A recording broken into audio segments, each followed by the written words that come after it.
hooking onto a trailer. The yard truck was hooking onto a trailer too and began to pull out while another truck was in the way. And instead of waiting, he decided to drive off like that, hitting a parked trailer next to him. Luckily, he was yelled at. If it wasn't for that, he would have continued to move the trailer next to him.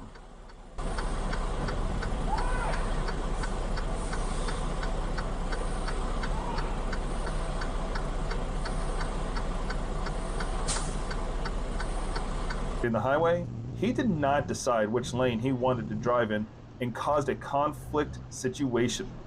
Who do you think is in the wrong here?